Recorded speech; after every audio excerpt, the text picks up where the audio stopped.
اللہ کی صفات میں کوئی اس کا مثل نہیں ہے۔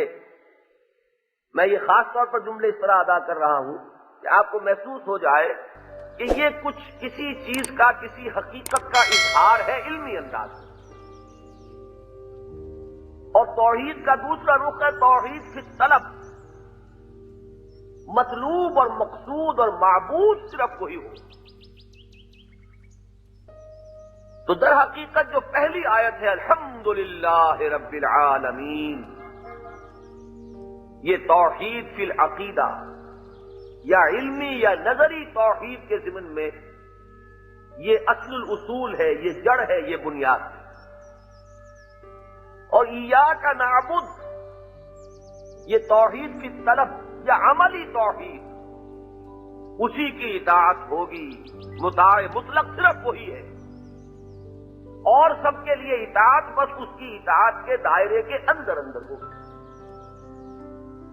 محبوب حقیقی وہی ہے، اور سب کے لیے محبت اس کی محبت کے تابع ہوگی۔ مطلوب اصلی وہی ہے، باقی سب کی حیثیت ذرائع کی ہوگی، مطلوب کی نہیں ہوگی۔ یہ ہے در حقیقت توحید فی الطلب، توحید فی العبادت، یا اس کو عملی توحید کہیے تو یہ اس ٹکڑے کے اندر مکمل آ جاتی ہے ایاک نعبد۔ اور اسی کا وہ رخ ہے جس کو حضور نے، چونکہ میں اقسام شرک پر تقریر کر چکا ہوں تفصیل کے ساتھ، تو جب ہم نے تیسری قسم کے شرک پر گفتگو شروع کی تھی، شرک فی الحقوق، اور اللہ کے تمام حقوق، جیسے ہم کہتے ہیں کہ ہاتھی کے پاؤں میں سب کا پاؤں، اللہ کے تمام حقوق ایک لفظ میں آ جاتے ہیں عبادت۔ اور عبادت کا لب لباب حضور فرماتے ہیں دعا، الدعاء مخ العبادہ، الدعاء هو العبادہ۔ لہذا دیکھیے ایاک نعبد و ایاک نستعین، یہاں وہ توحید فی الدعاء، توحید فی الاستعانہ، توحید فی الاستمداد۔ اب یہ مختلف الفاظ ہیں، باب استفعال میں آئیں گے، استنصار، استمداد، استدعاء، استغاثہ۔ استغاثہ سوائے اس کے اور کسی سے نہیں ہوگا، استعانت سوائے اس کے اور کسی سے نہیں ہوگی، استدعاء سوائے اس کے اور کسی سے نہیں ہوگی، استمداد سوائے اس کے اور کسی سے نہیں ہوگی۔ اور میں تفصیل سے بیان کر چکا ہوں کہ اس میں اصلاً تو مراد ہے کہ جو مادی قانون ہے اس سے ماورا، ایک ہے اس مادی قانون اور اسباب ظاہر کے اندر اندر کسی سے مدد طلب کرنا، یہ بالکل دوسری چیز ہے۔ وہاں گھڑا رکھا ہے، پانی ہے، اور میں نے کسی سے کہا کہ ذرا مجھے پانی پلا دو، یہ بھی استعانت ہے، استمداد ہے، میں نے اس سے مدد چاہی ہے، اس نے میری ایک ضرورت پوری کی ہے، اسی لیے میں اس کا شکریہ ادا کرتا ہوں۔ لیکن یہ ہے جو عادی اسباب ہیں، جو مادی وسائل ہیں، جو ظاہری سلسلہ اسباب و علل ہے، اس کے اندر استمداد، استعانت، یہ سب ایک مختلف شے ہے، اور ماورا کوئی غیر محسوس طریقے پر، مادی طریقوں سے بلند تر کسی سلسلے میں کسی سے مدد طلب کرنا، کسی سے استغاثہ کرنا، کسی کو پکارنا، کسی سے دعا کرنا، کسی سے استعانت کرنا، یہ بالکل دوسری شے۔ یہ دوسری شے تو شرک ہوگا، اس میں کسی شک و شبے کی گنجائش نہیں۔ اگر اللہ کے سوا کسی سے استمداد ہے، استعانت ہے، استدعاء ہے، استغاثہ ہے، وہ شرک ہے، اس کے شرک ہونے میں کوئی شک نہیں۔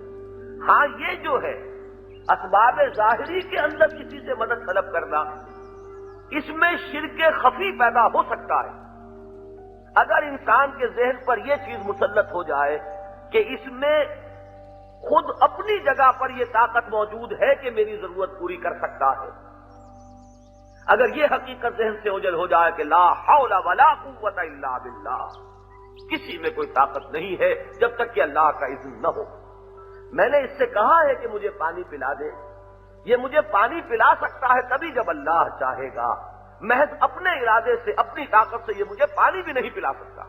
اگر یہ چیز ذہن سے اوجھل ہو جائے گی تو یہ بھی شرک ہو جائے گا، لیکن یہ شرک خفی رہے گا، جبکہ وہ شرک جو ہے کہ ان اسباب ظاہری سے ماورا ہو کر کسی سے مدد طلب کرنا، اس کے تو شرک جلی ہونے میں کسی شک و شبے کی گنجائش نہیں۔ تو یہ رب چلا آ رہا ہے وہ توحید کے ضمن میں اور شرک کے سدباب کے ضمن میں۔ اب آگے چلیے، آخری 3 آیات جو ہیں وہ مل کر ایک جملہ بنتی ہیں، اور اس کو آپ یہ کہہ سکتے ہیں کہ یہ اب ایک عام کے بعد خاص بات کا ذکر آ رہا ہے۔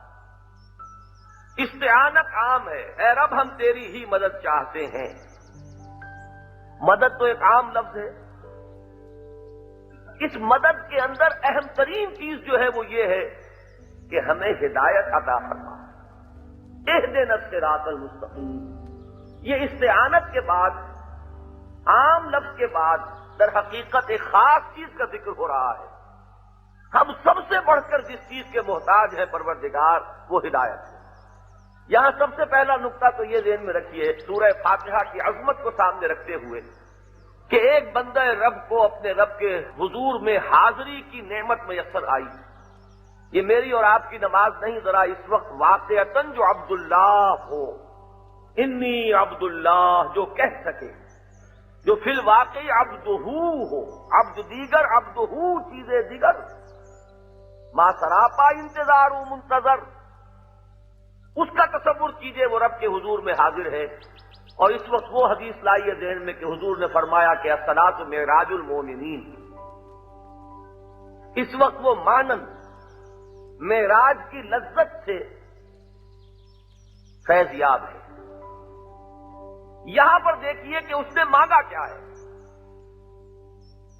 گویا کہ تلقین ہو رہی ہے کہ مانگنے کی اصل شے کیا ہے۔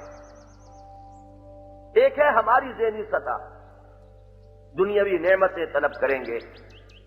میں نے آپ کو وہ لطیفہ سنایا تھا کہ میرے ایک دوست جو امریکہ جا رہے تھے، انہوں نے اپنی ایک چھوٹی سی بچی سے کہا کہ بیٹی تمہارے لیے میں وہاں سے کیا لاؤں؟ اس نے وہ اپنی ذہنی سطح پر کہا کہ میرے لیے وہاں سے ایک پینسل لے کر آئیے، اس لیے کہ اس کی ذہنی سطح ہے اتنی، اس سے بالا تر کسی شے کا ابھی اسے تصور نہیں۔ تو مانگتا تو ہر ایک اپنی ذہنی سطح کے اعتبار سے ہے۔ اگر ہمیں وہ لمحہ میسر آ جائے ہم کیا مانگیں گے؟